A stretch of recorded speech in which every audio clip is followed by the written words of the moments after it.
સુરતમાં કાર ચાલકે એક્ટિવાને ટક્કર મારી પીપલોદ વિસ્તારમાં કાર ચાલકે અકસ્માતની ઘટનાને અંજામ આપ્યો। એક્ટિવા ચાલકને માથાના ભાગે ગંભીર ઇજાઓ પહોંચી છે। અકસ્માત બાદ કાર ચાલક ઘટના સ્થળેથી ફરાર થઈ ગયો છે। કાર ચાલક નશામાં હોવાનો પણ સ્થાનિકોનો આરોપ છે। ઉમરા પોલીસની ટીમ પણ ઘટના સ્થળે પહોંચી વધુ તપાસ હાથ ધરી છે।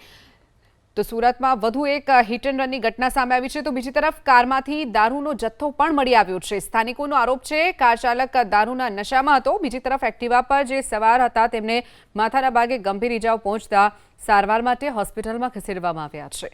એક્ટિવા ચાલકને માથાના ભાગે ગંભીર ઇજાઓ પહોંચી છે। અકસ્માત બાદ કાર ચાલક ઘટના સ્થળેથી ફરાર થઈ ગયો છે। કાર ચાલક નશામાં હોવાનો પણ સ્થાનિકોનો આરોપ છે। ઉમરા પોલીસની ટીમ પણ ઘટના સ્થળે પહોંચી વધુ તપાસ હાથ ધરી છે।